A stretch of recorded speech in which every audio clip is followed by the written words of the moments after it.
وہ شخص نہیں جانتا تھا کہ ایک پرندے سے اس کی اڑان کا حق چھین لینا کتنا بڑا ظلم ہے۔ تکلیف کے مارے میرا برا حال ہو رہا تھا۔ میں کچھ دیر تک رک کر سکون کا سانس لینا چاہتا تھا، لیکن محلے کی پالی ہوئی بلی کی للچائی نظروں نے مجھے اتنی بھی مہلت نہ دی۔ اس سے پہلے کہ وہ بلی میرے زخمی جسم پر جھپٹ لیتی، میں نے ہوا کے دوش پر اپنے پروں کو پھیلا دیا۔ نیلے آسمان کی وسطوں اور تازہ ہواؤں نے مجھے حوصلہ دیا۔ یہ شاید آزاد فضا میری پہلی اڑان تھی۔ ہوا کے بازوؤں پر پرواز کرتے ہوئے میں اپنا ہر دکھ اور تکلیف بھول گیا۔ چھوٹے چھوٹے گھر، کھیت اور درخت، سبز پہاڑ، چمکتے ہوئے جھرنے مجھے بہت پیارے لگ رہے تھے۔ پرندوں کے گول اڑتے ہوئے ادھر سے ادھر چلے جا رہے تھے۔ میں بھی ان کے ساتھ ہو لیا اور پھر تھک کر تمہاری شفیق پناہ میں آ گیا، اور اب یہی میرا مستقل ٹھکانہ بن گیا۔ ٹوٹو اب ایک آزاد زندگی گزار رہا تھا، اپنی فطرت کے عین مطابق، لیکن ماضی کی تلخ یادیں اب بھی اسے بے چین کر دیتی تھی۔ وہ سوچتا کہ کیا واقعی اس نے آدمی کے ساتھ بے وفائی کی ہے؟ ایسے میں بوڑھا برگد اسے سمجھاتا کہ کسی کے برا کہہ دینے سے کوئی برا نہیں بن جاتا، اسی طرح انسان کے بے وفا کہنے سے تم بے وفا نہیں بن گئے۔ تم نے جو کیا ٹھیک کیا، لیکن پھر یہ کہاوتیں اور محاورے آخر کیوں مشہور ہیں؟ طوطا چشمی کے بارے میں ٹوٹو بحث پر اتر آیا تو برگد شفقت سے جواب دیتے ہوئے کہتا، مجھے یقین ہے کہ یہ ساری باتیں کم از کم تمہارے لیے نہیں ہیں۔ یوں ان کی بحث ختم ہو جاتی ہے۔ کافی عرصہ گزر گیا۔ ٹوٹو کی خوش اخلاقی دیکھ کر کئی پرندوں نے اس سے دوستی کر لی تھی۔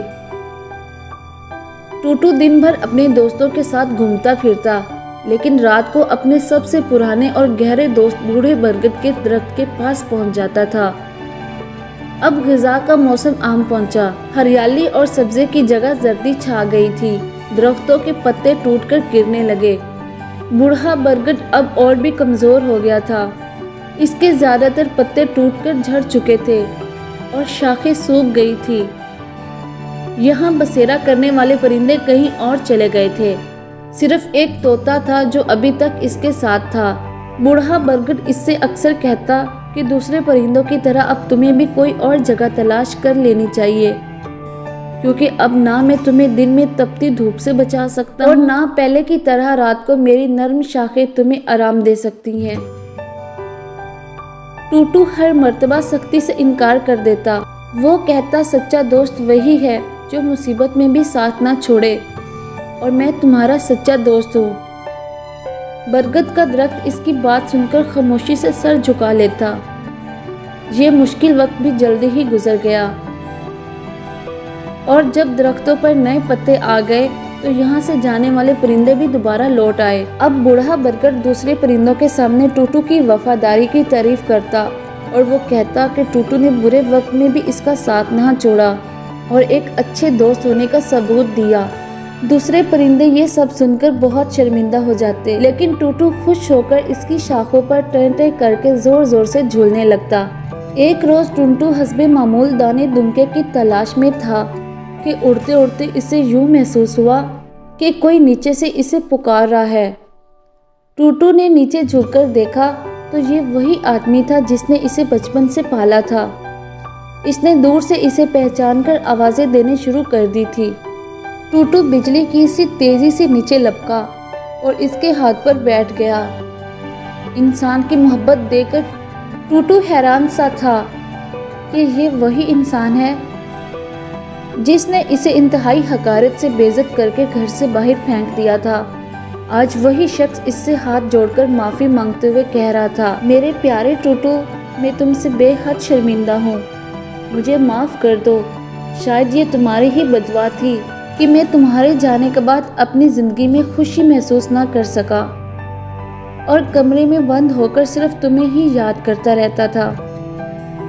شاید یہ تم پر بے وجہ ظلم کرنے کی سزا ملی تھی۔ بس رو رو کر دل ہی دل میں اپنی زیادتی کی معافی مانگتا رہتا تھا۔ شاید تب ہی میں وہاں سے فرار ہونے میں کامیاب ہو گیا ہوں۔ اس آدمی نے کہا، بے وفا تم نہیں بلکہ میں تھا۔ جاؤ ٹوٹو، یہ آزاد فضائیں تمہارے لیے ہیں، تم ایک آزاد پنچھی ہو، تمہیں آزاد ہی رہنا چاہیے۔ انسان طوطے کو اپنے ہاتھوں سے آزاد کرتے ہوئے ندامت سے کہہ رہا تھا، اور طوطا ہوا کی دوش پر بلند ہوتے ہوئے ایسا محسوس کر رہا تھا جیسے آج ہی اسے صحیح معنوں میں زندگی حاصل ہوئی ہو۔